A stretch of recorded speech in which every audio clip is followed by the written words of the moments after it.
Hey guys, how are you? It has been so freaking long since I've done a current favorites video. I think it's been honestly about a year since I've done like an actual current favorites, and my yearly favorites was like 6 months ago, 7 months ago, whenever I posted it. So it's been a while since I've done like an actual favorites video, and I want to do a flashback favorite soon, and then after I do that video, I'm like all caught up on those videos. So I'm going to be sharing everything that I've been loving for the past, I would say like 6 months, because like I said, I haven't done one in a while, and I have some eyeshadows, I have a couple non-makeup items, but I have some fun things here that I'm excited to share with you. First, I'm gonna get the non-makeup items out of the way. So I have a sheet mask here. This is from the brand Revive, and I have bought 2 sets of their 5 mask sets, and these sheet masks are so hydrating. They're my favorite ones that I've tried, and since they come with a pack of 5, you get to try 5 different ones. I think I've tried a relaxation set, and then I've tried the Wake Me Up set, which is part of this one, and I've just been loving them. They really gave me a nice hydration and a nice glow, and I feel like even the next day, because I tend to do these at night before I go to bed, I feel like the next day when I do my makeup, especially before work, I have more of a dewiness to my skin, and I've just been really enjoying sheet masks. I have 2 perfumes, and these are the only 2 perfumes that I have. One of them's cruelty free and the other one's not, unfortunately, so I'll get the non-cruelty free one out of the way. This is the Victoria's Secret Pink Warm and Cozy, and I am about right down here. Matt got this for me. This is one of my favorite perfumes. This is one I wore on a trip with Matt and his family, like when we first started dating, and he loves this scent so much. If you guys know like a cruelty-free dupe for the Victoria's Secret Warm and Cozy, please let me know. I don't even care how expensive it is, I just want it. It's a pretty sweet scent, but it's not sugary sweet, and I think it has like some floral notes to it. It is really, really nice, and I'm so sad that it's not cruelty-free. And this is the Sol de Janeiro Brazilian Crush Body Fragrance Mist, and this is a pistachio caramel scent. I love pretty much all the Sol de Janeiro products. They are a little bit pricey, actually a lot pricey, but they are really nice. I've tried the body creams, I've tried the lip balm. The lip balm was really good, but it was just too expensive. But this I feel like is a good price range. I think this is around $32 for the body mist, and it is awesome. I love this scent so much. I have 2 tools that I want to talk about. They're both dirty because I literally just used them in filming this tutorial. So the first one I have here is the Morphe M510 brush, and I use this for highlighting, and I really enjoy this brush. The past highlighting brushes that I've used, they weren't from Morphe, but they were a little bit fatter, and I feel like this is really precise. I used it today for my highlighter, and it's just a really nice brush. It's held up pretty well. And then I've been loving this for my foundation, and this is the Real Techniques Miracle Complexion Sponge. Mine's disgusting. I've had this for probably like 2 months now, and it's definitely due for a cleaning, but lately I haven't been able to like clean it thoroughly. I can't get all the stains out of it, so I think it's time to open a new one up soon. But I love this sponge. I especially love this flat side for my foundation, and I like the pointed side for underneath my eyes. And if you can see the pink on here, I've been using my lipstick as a cream blush, and it blends it in and puts it into my skin so nicely.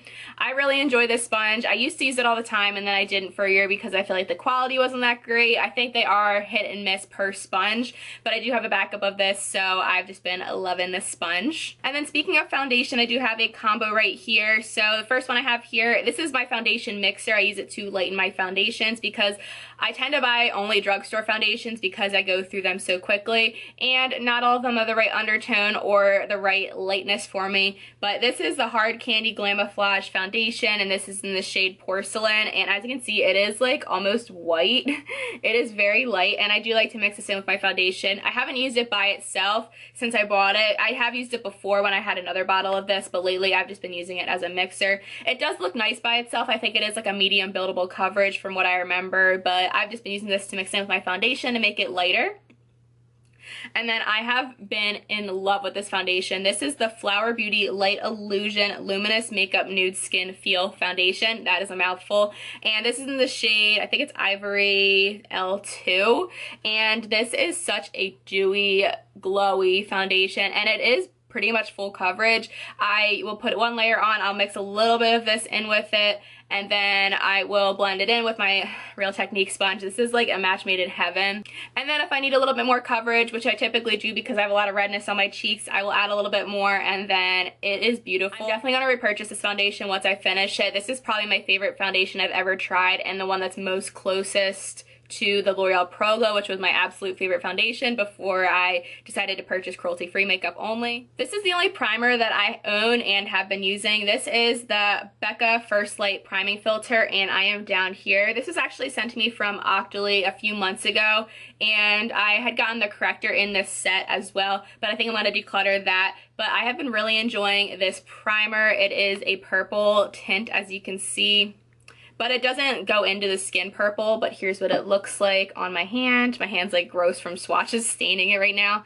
But as you can see, it does blend into the skin, and look at that glow that it gives your skin. Hopefully the camera's going to pick that up, but it is awesome. It makes my skin feel so hydrated, and all the foundations that I've tried with it, which is probably that one and the e.l.f. Flawless Finish Foundation, they've been going into the skin really nicely, and I don't feel like it makes my foundation go patchy or anything. And again, with the glowy skin, I have been loving my Flower Beauty Glow Getter Liquid Illuminizer, and I think this is in the shade Pearlescence. So that is what it looks like. It is a kind of golden champagne-y liquid highlight. I like to mix it in with my foundation or use it as a primer. So that's what it looks like.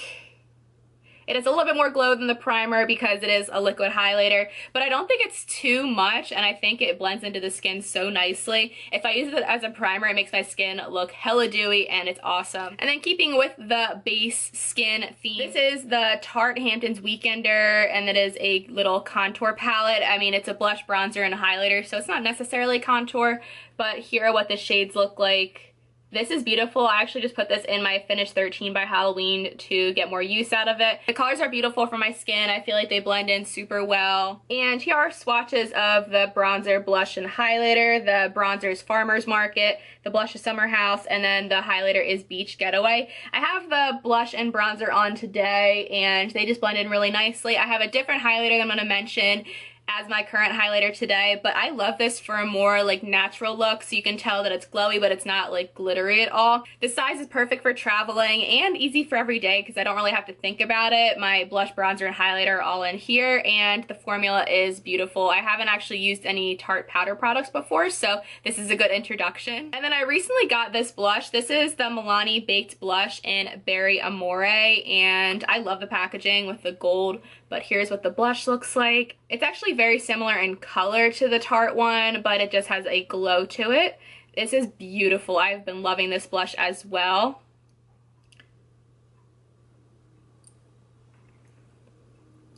So there is a swatch of the Milani Berry Amore blush. So as you can see, it does have a nice sheen to it. It blends into the skin beautifully, and I would definitely like to look into more of these blushes. This one's beautiful, and I think it goes with so many different looks. And you guys know how much I love my highlighters, so I do have two today. This one I'm actually panning, and this is the one I'm wearing on my skin today. And this is the e.l.f. Shimmer Highlighting Powder in the shade Pearl Glow, and I am almost done with this, so there's not a whole lot left, and it is crumbling slightly, but that's what it looks like. It doesn't look like it's anything too special, but it is beautiful. This is one of my favorite highlighters I've ever tried. So here is a swatch of it, and it is beautiful. So it is actually somewhat similar to Becca's Pearl, which is the white shimmery highlighter from Becca, and I think this one is a little bit more champagne and with a hint of maybe a gold to it. It's only $6 at the drugstore. And then I have another drugstore highlighter. This is the Wet n Wild MegaGlo Highlighting Powder in the shade Blossom Glow, and this is stunning as well. So that's what it looks like. This one is a more pinky toned highlighter, and I do have a slight dip over here because I like to use this in my inner corner sometimes. And here's a swatch of Blossom Glow next to the e.l.f. highlighter in Pearl Glow. So the camera's not picking it up too much, but this one in Blossom Glow is a lot pinker in real life, but it blends into my skin so well. I do have Botanic Dream, but I think I'm going to declutter that one because it is a little bit too dark for my skin, but this one is perfection. I love it. This is a highlighter that I wear when I'm like cheating on my Project Pan highlighter. I have one lip product and just like the brand and formula, and then we'll move on to eyes. So the only lip product that I have is from Doll 10, and it is just their lipstick formula in general. My aunt gave me a set of 4 of them, and they are such nice lipsticks. This is the one I'm currently panning in Dare to Bear, but it is melted, so I'm not going to show it too much, but you can kind of see the color right there. And these are just a set of 4 nude lipsticks that I have. So this is the one in Dare to Bear that I'm trying to pan. and it's beautiful. It kind of looks more of like a corally nude on my lips. It's not like super coral or anything, but it is beautiful. These are very balmy lipsticks, and they don't last the longest on the lips, but I'm okay with that, especially during the work day, because I don't want to feel like I have like lipstick all over my teeth or anything, or if my lipstick's like smudging everywhere. So this has been really nice, especially for my work week.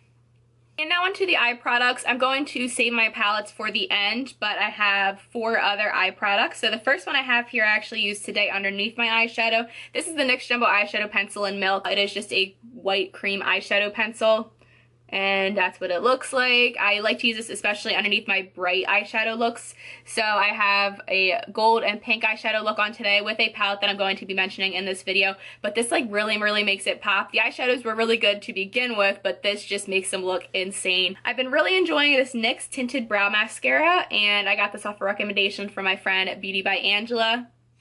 And here is what it looks like. This is in the shade Brunette. So the wand is fairly small and precise. I would say it's a fairly sheer formula, so it's not overly pigmented where I feel like I'm gonna have like Sharpie brows with brow gel. It's a really nice product, and I feel like with my previous e.l.f. brow gel that I used, that my eyebrows would get a gray cast sometimes, especially on camera. And this has just been great. It doesn't give that cast or anything. It doesn't make my eyebrows too crunchy. It's just been a really nice brow product for me. I'm sorry if you hear my dog squeaking her toys. She got 2 new toys yesterday, so she's a little excited. But I do have a couple eyeliners. So the first one I'm actually not going to swatch because I've swatched it before, and it's just a basic black eyeliner. But this is the Essence Long Lasting Eye Pencil in the shade Black Fever. I currently have another black eyeliner open, so I didn't want to open this one as well. This is such a nice, affordable black pencil eyeliner. It's retractable, which I appreciate because I hate when eyeliners are clicking up but you can't click them back down. This is a really pigmented and long wearing, like the name, eyeliner, and I've been really enjoying it. It's only like $3 at Ulta. And then this has been a favorite for a while. This is the NYX Matte Liquid Liner, and mine is on its last leg right now, but I love this eyeliner so much. So the wand is like a brush tip applicator, and I actually prefer this to pen style liners because I feel like I just have more precision with it, which is the opposite of how most people feel. I love this. It is so black and long wearing. As you can see there, I just love it, and I do have an e.l.f. eyeliner that I want to try just to see if it is comparable, but this one's my go-to, and I love it. I'm going to briefly talk about this one because it was limited edition. Actually, I think these both are, but I think one is still available, and then one you can sometimes find. This is the one you can sometimes find. This is the Tarte Make Believe in Yourself eyeshadow palette, and this came out, I think, last summer, but here are what the colors look like. And you guys have seen this on my channel. I use it a lot, and I have been including, as you can see, a couple eyeshadows that I've hit pan on. I put those in project pans, and I love this palette so much. I don't know if I mentioned it in my 2017 favorites, but I should have because I loved this palette so much last year too, but I have been using it a lot recently. So there are foils, shimmers, and there's one matte eyeshadow right here, and then there is a highlighter which you can use as an inner corner highlighter eyeshadow as well. I don't love the highlighter that much because it kind of pulls like a blue tinge on my skin, but I love the eyeshadows in this palette so much. Here are a couple of the eyeshadows swatched out. So this is the shade Marvel. The shade is Trance, and then this one is Fairy. As you can see, they're hella intense, and I think you can still find this sometimes on Haute Look or maybe even Tarte's website. I haven't checked, but this is one of my favorite palettes ever, and I wish Tarte would come out with this again. And then last but not least, I have my Beach Cosmetics Weekend Festival palette, and I did film a tutorial with this palette today on this makeup right here, my pink lemonade look. And I've actually filmed a review on it as well, so I'll link those both up in the cards or put one of them down below. But here are what the colors look like. So pretty, and I know some people consider this a rainbow palette, which it is, but I can get so many different looks from this palette, and it has a nice mirror as well. And it does have some neutrals as well. I don't feel like swatching it because I've swatched this a bunch of times on my channel, and I have a review full of swatches and a mini tutorial, so like I said, please check that out if you want to see the swatches on this palette. But I love it so much. These blend so well. They're very pigmented. So these are my current favorites at the moment. Please let me know what you've been loving recently. I am on a no-buy right now, but in August, I might want to try out some new makeup, so let me know your favorites down below. Thank you guys so much for watching. Please subscribe if you haven't already, and I will see you guys in my next video. Talk to you later. Bye.